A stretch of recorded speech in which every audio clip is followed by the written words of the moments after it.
Hello, once again. This is Faye, and I sell Medicare plans. It's me again. Today, I want to talk to you about, I really want to tell you how I started in Medicare. I've always worked in insurance when I did not work in one of the Horton enterprises, but insurance has always been what I've done. Initially, however, that insurance career was in group employee benefits.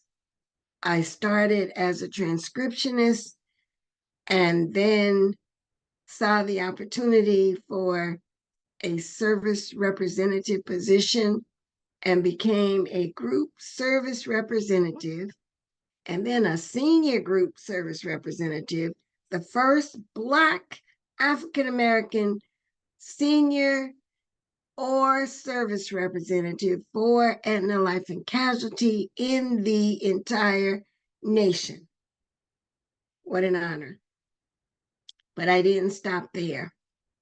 Working in group employee benefits allowed me to be able to work with large employers. Now, remember, I was in the service position, so that meant that I handled all the day-to-day administrative transactions between the human resource department, the employees who were covered in the group plans.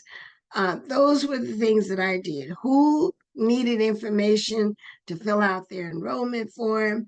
And at that time, a lot of it was not digital.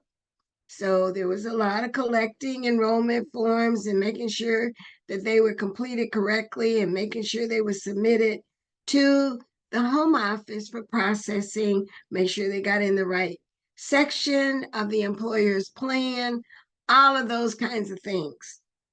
So I was pretty busy.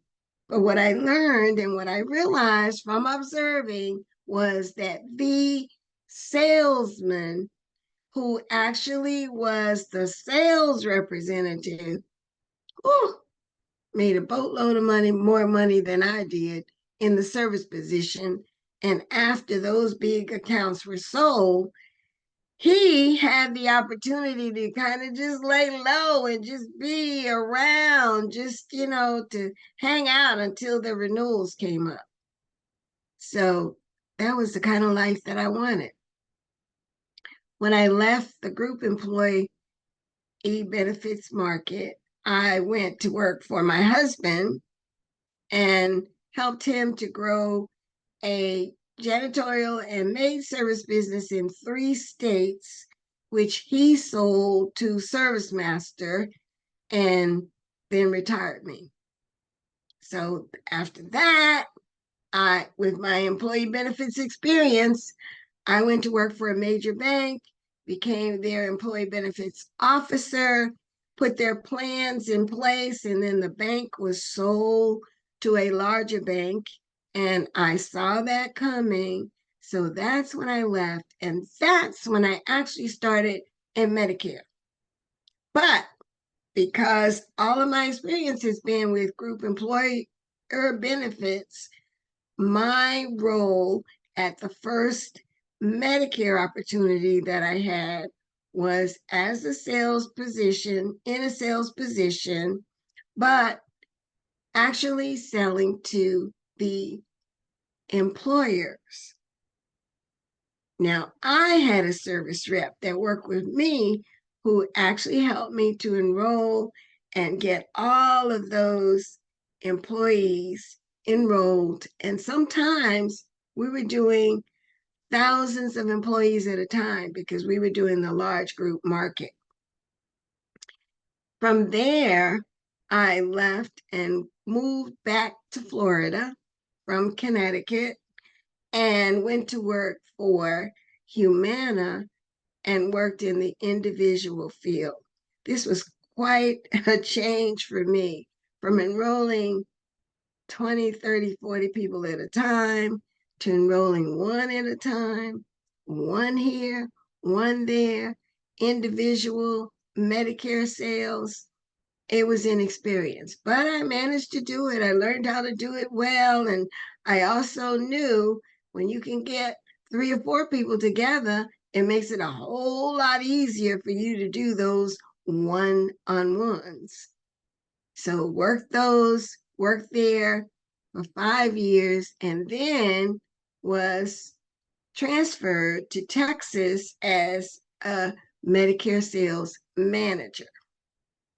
I worked there for 5 years and handled 2 counties, still with Humana, but I retired from that one and came back to Florida and went back into the individual business and actually started to work for Faye. So a lot of my Medicare experience, most of my Medicare experience in all those years has been captive, and it's been lucrative. Let me tell you, it's really been great. But it gave me a lot of lessons along the way. It taught me some of the things that I needed to know to actually do my own business. And in Texas was when the light bulb went off, when one of the independent brokers that I worked with during AEP said to me at the end of one of the AEPs, "Don't call me until September because I don't work the rest of the year. I just wait for the AEP to come." And that made me start to think, now, how could he do that? Why doesn't he have to work all year? So I asked him. And of course, he gave me the answer. He said, because I get $8,000 a month every month, and I don't have to do anything because I've already written all these people. So I'll just wait until September and I'll work during AP. Wherever you send me or put me, I'll work during AP and I'll add some more in because some are going to die and some are going to go off. But I'll just keep adding a few now because I'm good.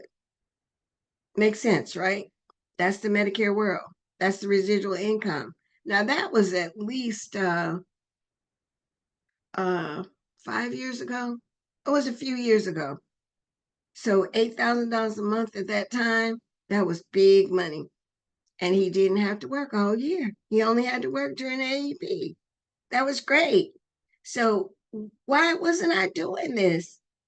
So when I left Texas, moved back to Florida, I decided that's what I'm going to do. I'm going to build a book, a business, and I'm going to let that book give me residual income.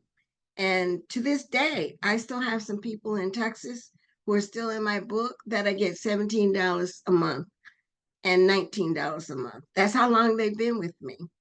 So Medicare is the kind of business that you really, really can grow year after year after year after year. You can work it alone or you can work it with someone. You can make it into an agency. You could do what you want to do because it's your business. Now, there is a way that you get these customers and you keep them. And it all starts with the relationship that you develop with them, with people when you first meet them. I have done a book for you that is very, very simple, very, very easy. And it's something that I learned, that I was required to learn in the 3 weeks mandatory training that I had when I came into the individual Medicare space. And that was the needs analysis. The needs analysis is so, so important.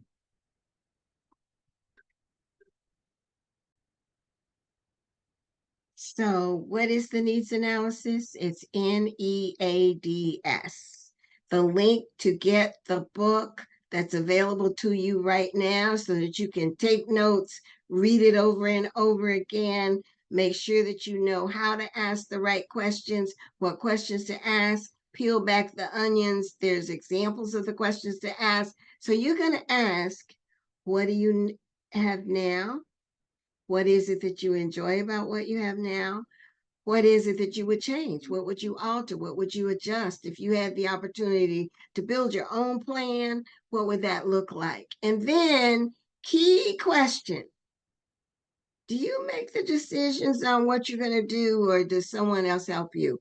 You want to know that because you don't want to spend 45 minutes with somebody going through all of the information, and then they say, well, my daughter helps me with that, so I'll have to ask her, because there's absolutely no way that they're going to remember everything that you told them in those 45 minutes. So don't waste those 45 minutes. Plan it with the decision maker. And then the S in the needs analysis is the summary. This is when you're going to summarize what the individual told you in their words.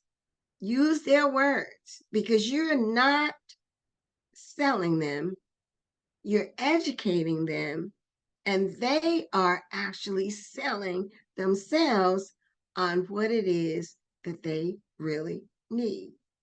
So I want you to be sure to get that. And listen, before you go away today, I'd like for you, if you haven't done so, click that bell, subscribe to my channel so that you know when the other notifications come out.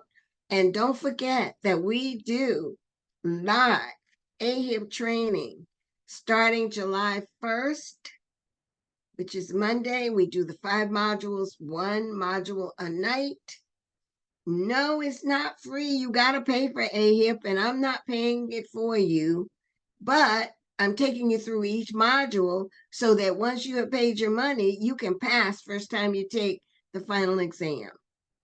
So listen, click the link below to get your book, 5 Things You Need to Know, the questions to ask your customer, so that you can create that relationship so you will have customers that will be with you for years and years and years and years to come.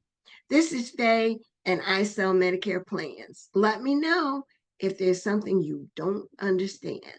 Thank you.